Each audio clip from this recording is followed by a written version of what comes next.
Hi folks, Tristan here, and I'm at the Shibayama Chuo Community Center, which is real close to my place. And this is a pretty interesting place. Check this out. This is, first of all, they show, it says dangerous, or danger, abenai. Kono naka ni haeranai, don't enter here. And then there's a kappa, a traditional character. This is Funabashi City, and this place is interesting because it's a water retention base as well as a community center. And you can kind of see the underside of the two separate buildings here. I just think it's so interesting that this place is designed to hold water. Japan is just so hilly and mountainous that really these places are required at times. So anyway, just thought I'd show you that.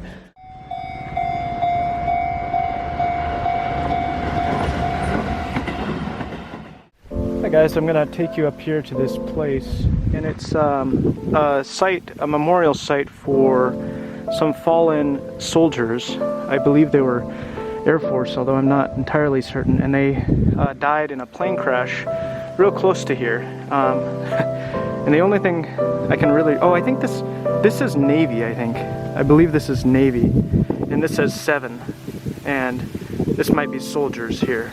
So there are 7 fallen soldiers who died here. So let's walk up here and see what this is all about here. So the story is that these guys were up in a plane during it may have been a freak thunderstorm, but whatever the case, whether they knew it was coming or not, they were struck by lightning and the plane came down close to here. And the villagers who lived in this area, let's see if I'm not sure. I think it's 44. But anyway, what happened was that the villagers, people who lived in this area, came and they recovered the bodies and they then erected the monument here. But then it was lost. This is a newer monument, it looks like. But whatever the original monument was, perhaps it was that, or parts of this, I'm not really sure. But it was lost to the minds of the people because it was forgotten, covered up by all these trees. You can see how many trees there are, and then it was forgotten. And so now it was uncovered. Could have been the 60s or something. I don't really remember. But anyway, it was uncovered again, and then as a result, this monument was created as an official city site, and so that's what it is today. And so these soldiers, they weren't fighting, they were just flying, and it was just an unfortunate casualty of the wartime effort. All countries lost the war in a sense, and I just really reflect when I come past here, and sometimes I've been here a couple times now, and it just makes me really think about what it means to be human. And I think about these men who died. Here are the names of them here, all there. Those are the lists there. So anyway, yeah, I just wanted to show you that kind of a memorable site. Little altar here in their memory. A beautiful place to honor their memory. So anyway, now we move on. Now I'd like to take you up to a shrine on this hillside here. You can see through the tree line there's some sky, and that's about where we're going. This is a unusual little lane for Funabashi City. Just heads up here, and I'm into these little places, and I had to look on the map to find this one. Often I just come across places, but this one was so unusually located. It's off a main road, but I just didn't know. See, there's a traditional style house here. And let's head up here together. Check this out, the bamboo here. Isn't that nice? And yeah, these stairs. I don't imagine this is an ancient shrine, but it's certainly aged. Here it is. Oh, look at these stairs. Man, they're really crooked. Hey, I don't know if you're getting that or not. Let me step back and see if you can see this. Can you see? The camera's level right now. That's the way the stairs are lined up. I like this kind of place. So at the top, they've closed it down for Corona, the shrine building, the main building itself, but it's still accessible from this angle, just from the outside. Here's a memorial. I don't really know what that stuff says. We're going through here,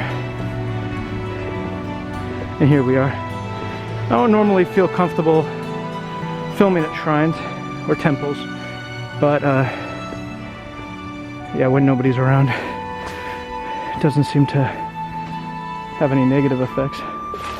Kind of wonder what's around the side. Let's go look. It's a little trail here. Oh, I see. Looks like people use it for access. Huh. Wow, look at this. They really cleaned around here. Let's walk in here a little bit. It's my first time to be here. Oh, okay, I see. These, it kind of plateaus here a bit. This is kind of pretty, isn't it? Didn't expect to find this. It kind of plateaus here. A bit of an orchard. And I've been out into these fields here, and they're just farming area. Wait, this is pretty, isn't it? Alright, well anyway, that's this little shrine. I'll have to look up the name of it because I'm not sure what it is. I just think it's a cool little, here's the building from the back. Cool little place. So, what do you think of that? Cool, huh? Here we are at another religious establishment, and I think it's some kind of shrine, but I'm not exactly sure. Here's a well, check that out. And then there's some kind of a monument here. This place is obviously condemned. Man, it's pretty interesting too. This is a old style home, or some kind of building. Look at that. It does look like a shrine, doesn't it? Although shrines don't typically have so much glass, as far as I know. So I don't know exactly what this was. It's religious. Check out that facade there. Yeah, can we see inside of it? I don't think it's a good idea to step on this. Wow, it's really old. Look at the old TV, Showa era, Columbia brand. Man, look at that. I want to look inside. It's obviously been boarded off. And then there's a little Buddha statue in here. Is that Hachiman? It says 80 something. Not sure what it is. Interesting. And then all these tombs are, not tombs, but memorial stones of some kind. This is something you see sometimes, all these little stones with Buddhas on them in Japan as a way to bring fortune or whatever. Look, it looks like a slime from Dragon Quest. Something's moving in there. Look at that. It's just the wind blowing on something. Looks like something's moving. This is kind of scary. I feel like I'm gonna come across some kind of demon or something. Cool. Look at this place. Oh, that must be a rope for a bell or something. Look at the inside. There's straw. This is a really... Oh wow, it is bamboo. I don't know if you can see that or not, but there's bamboo trestles in there. Interesting. Well, this is a really interesting building. I wonder what the history of it is. We're behind all these markers here. This guy's taking it easy. Pretty interesting, huh? Wow, I like that. Yeah, so I rode past here like probably more than 20 times and didn't even look in here to begin with, and then recently decided to venture a bit and realized maybe Japan's a bit more open than I thought. Although I want to be respectful and careful with where I go, you know. Maybe we can get a better look at these places. So here it is from the outside. Yeah, so there you go. Whatever this place is. Take you up one of the most beautiful roads I think I've seen in the city. This is a bamboo road. I like to think of it as, because look at all that bamboo. Man, it's pretty. First time I came here I was like, oh my goodness. I didn't realize that such a place existed.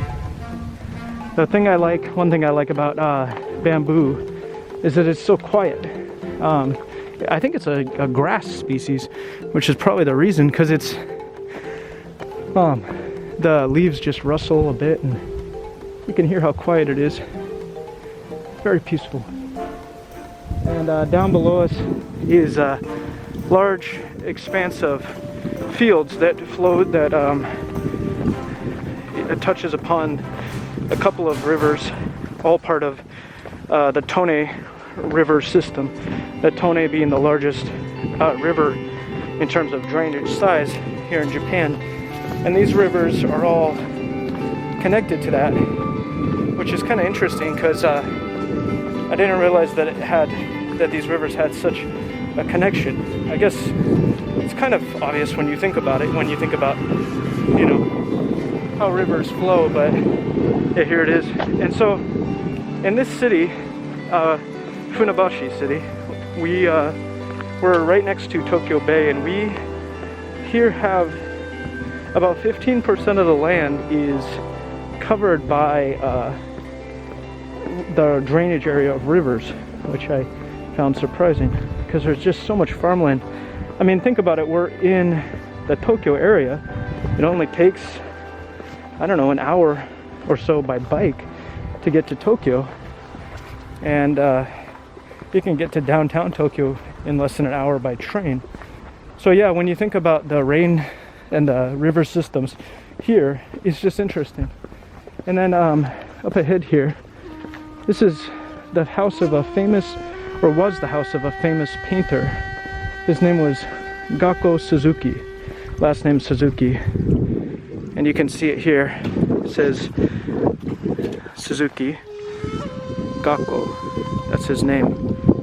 I think Suzuki is a kind of tree, and his first name is Gako. And anyway, that's his name. And he apparently lived here, and this is now somebody else's home.